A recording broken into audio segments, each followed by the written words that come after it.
Looking at this shot, you'd just think this was any other piece of Essex and Suffolk border farmland, really, wouldn't you? But as the camera angle rises, you might start to get some clues that it's more than that.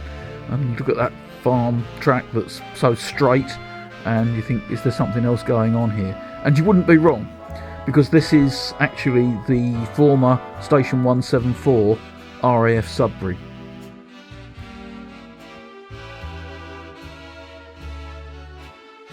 It amazes me that you've got something like RAF Sudbury left in its quite impressive state of preservation, so close to Sudbury itself, so close to the B1115, the main Sudbury to Stowmarket Road, and probably a lot of people, although they may be aware that there's an airfield there, may not be aware of just how much of it is left there.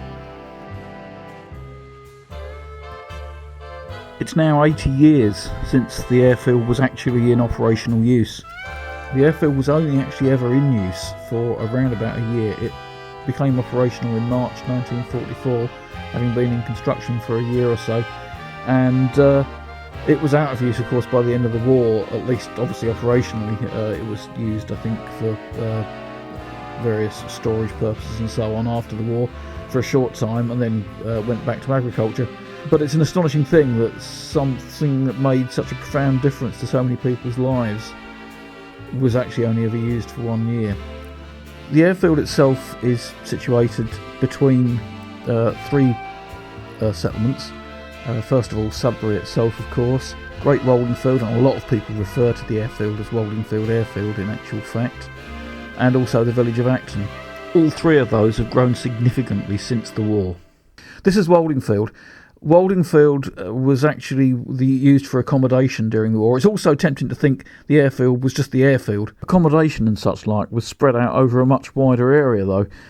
It's rather like Hedingham Castle. I live very close to Hedingham Castle, and a lot of people just look at the keep and think that's the castle.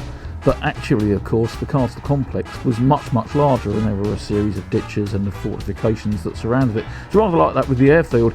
And so it actually expanded over a considerable part of the countryside. It must have had a really profound impact on the area, because there were nearly 3,000 people stationed there at the airfield, and the village itself was 1/10 of that size.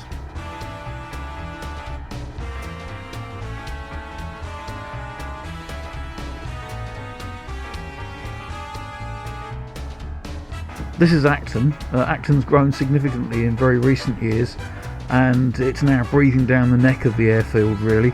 So I think it would be unrecognisable to any ex-American servicemen who'd served here during the Second World War.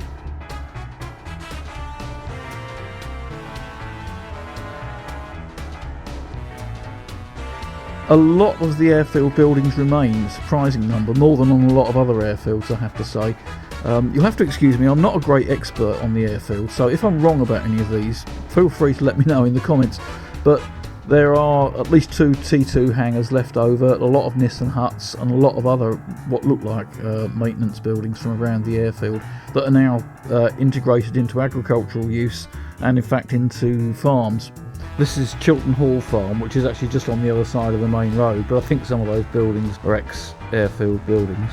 There are quite a lot of hard stands left intact as well. I guess they make very useful storage areas for the light industrial and agricultural use that the airfield's now put to.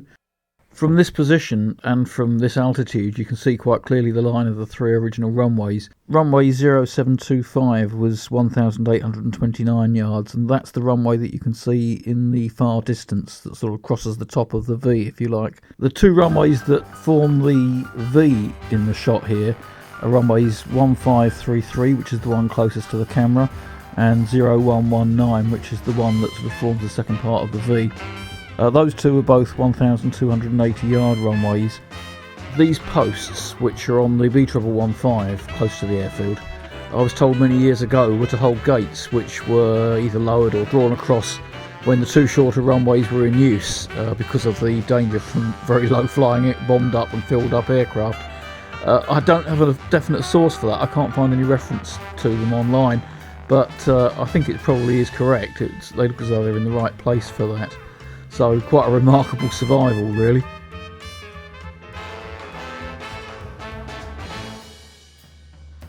close to the entrance you've got a small memorial, and this video was made just after Remembrance Sunday in 2024, and so you can see you've got the poppies there.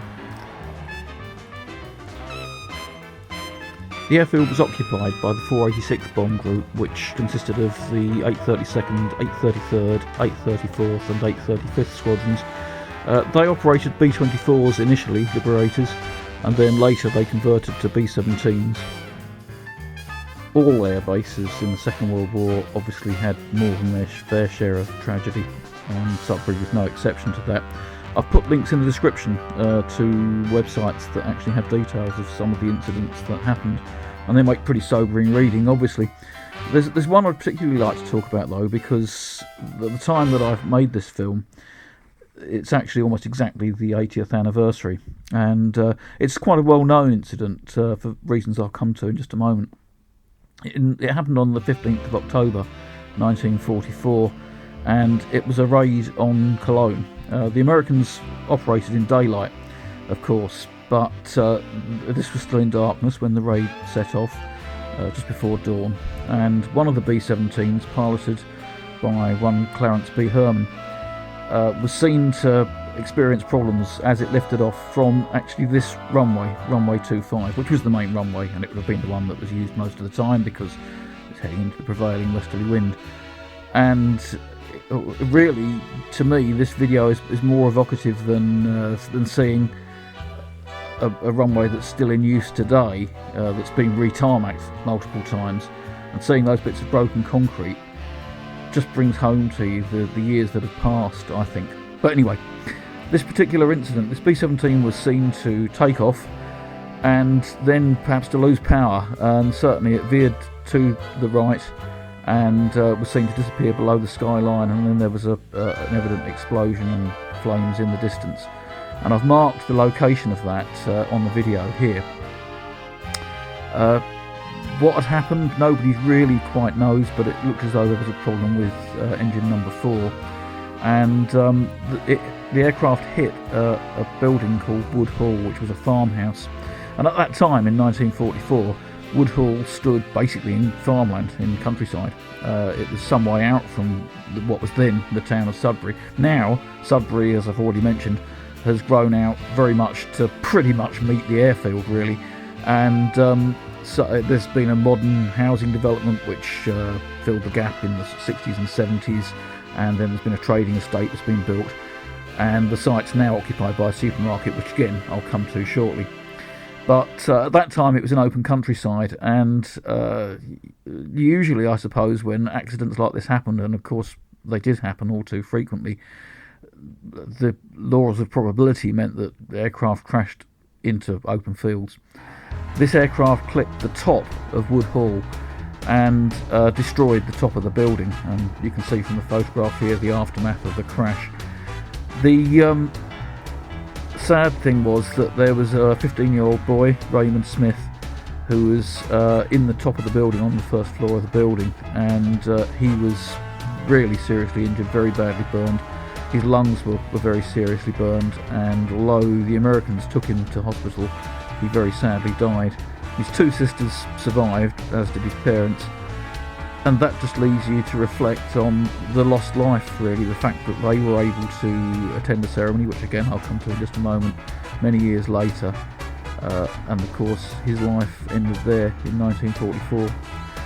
All of the crew, except for the pilot, were also very sadly killed. Obviously bombed up aircraft, filled up aircraft, destroyed in this way, they'd have had very little chance.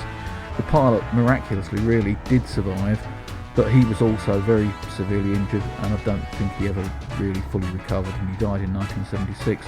As I say, I've put a link in the description to a website that includes more information on that, and it is interesting reading. But you might also, especially if you're local, be interested to note the memorial plaque at the modern-day Tesco, which is just outside Sudbury, and that provides a fitting commemoration of this very sad event.